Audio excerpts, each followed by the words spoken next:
Bonjour à tous et bienvenue sur boursicoté.com pour cette nouvelle analyse technique Forex, matières premières et Bitcoin. Et donc, l'événement du jour, c'est l'atteinte de l'objectif que je vous donnais il y a quelques jours. Je vous indiquais que en cas de cassure ici de la zone des 1.0360, l'objectif serait un retour vers la parité de cette paire de devises euro-dollar. Et bien ça y est, puisque sur cette bougie ici, on a marqué un point bas ici, vous pouvez le voir à 0,99992.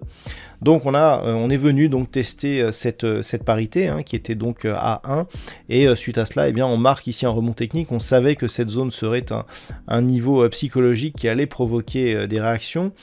Mais lorsque l'on voit justement la réaction qui suit ce contact, on peut être déçu. On a un rebond technique qui au final revient chercher ici une ancienne zone de support intermédiaire, cette zone ici des 1.0070. Cette zone est devenue résistance et donc on est clairement toujours sur une configuration qui reste fortement baissière avec des objectifs donc qui sont assez peu quantifiables puisque ce sont des valeurs qui n'ont plus été testées depuis plus d'une vingtaine d'années. Donc on savait ici que cette zone des 1 allait agir comme un niveau technique puisque c'est un fort niveau psychologique.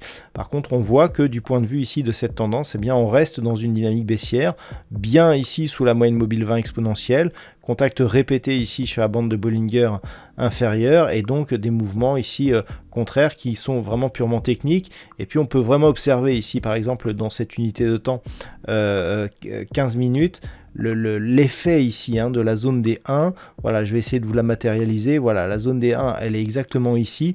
Vous voyez ici qu'on a eu en 15 minutes, pendant 1 heure, on est venu tester ici cette zone. Bon, déjà, on s'en est rapproché. Ici, on avait énormément d'ombres basses, on le voit. Et puis ici, un test. Pendant 1 heure, ici, on a testé. Et puis ensuite, on a rebondi. Donc clairement, ici, cette zone est une forte zone psychologique et un support majeur. Et donc, d'un point de vue technique, le rebond qui suit derrière est assez peu, n'a aucune puissance. Et clairement, pour l'instant, on n'est pas sur un signal de retournement suite à ce contact, donc sur cette parité. Nous avons donc une paire de devises qui reste fortement baissière et qui pourrait, dans les prochains jours, évoluer durablement sous cette zone de parité. Sur la paire de devises livre sterling contre dollar américain, hier je soulignais le fait que la cassure ici de la zone des 1.20 était relativement faible, qu'on avait très peu d'amplitude. Aujourd'hui on est venu chercher ici de nouveaux plus bas significatifs en venant tester ici cette zone des 1.18. Un petit peu comme sur la paire de devises euro-dollar, on a un rebond technique ici qui a commencé à se former donc en deuxième partie de séance. On voit que ce mouvement là aussi n'a pas énormément de conviction. On ne parvient même pas ici à revenir chercher la moyenne mobile 20 exponentielle. Et donc on est clairement sur une poursuite de dynamique baissière qui pourrait bien se confirmer par une rupture prochaine de la zone des 1.18 qui a été testée aujourd'hui. Au niveau du métal jaune, comme on peut le constater sur ce graphe un petit peu éloigné, on poursuit la dynamique baissière ici. On avait testé à plusieurs reprises cette zone ici des 1780. On l'a cassé, on a accéléré et donc comme je vous l'indiquais hier, depuis que l'on a franchi la zone ici des 1758, c'est toujours la zone des 1720 $ l'once qui est objectif. On est en train de se rapprocher de cette zone. Ce que l'on peut constater aussi, c'est que l'on a une évolution qui se fait bien ici sous la moyenne mobile 20 exponentielle. Donc on est toujours clairement dans cette dynamique baissière et attention car une rupture de cette zone de support nous définirait un nouvel objectif que l'on pourrait quantifier ici à 1675 $ l'once, cette zone étant majeure d'un point de vue moyen terme.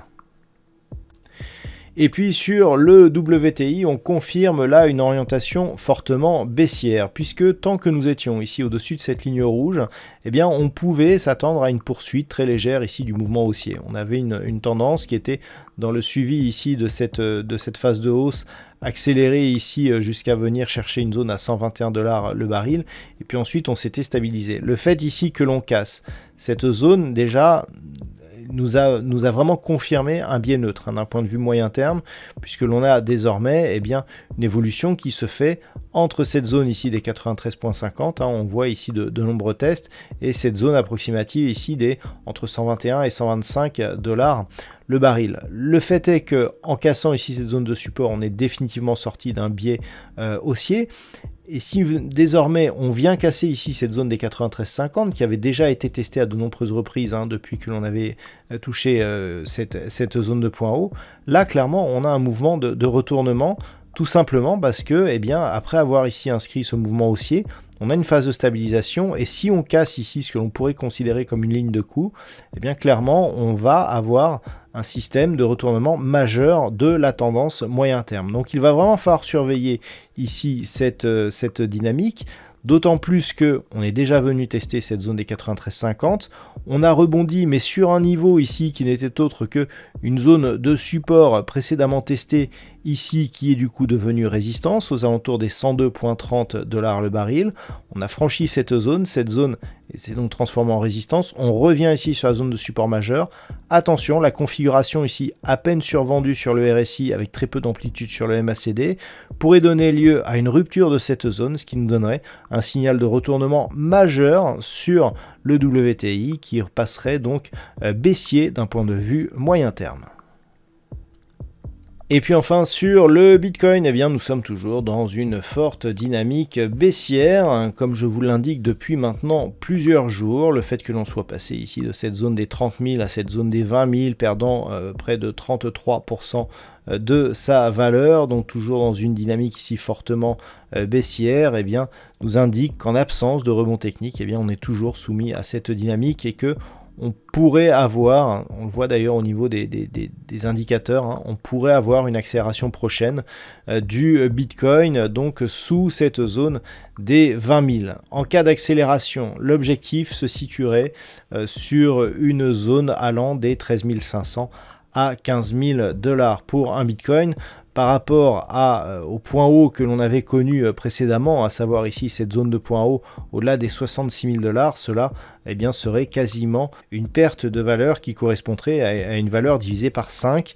Donc attention ici à une éventuelle cassure ici de cette zone des 20 000 $ qui confirmerait l'orientation fortement baissière de cette crypto-monnaie depuis quelques mois. Voilà donc ce que l'on peut dire sur cette analyse technique Forex, matières premières et crypto. Je vous souhaite de passer une bonne soirée. On se retrouve dès demain pour d'autres analyses techniques, toujours sur le site boursicoté.com.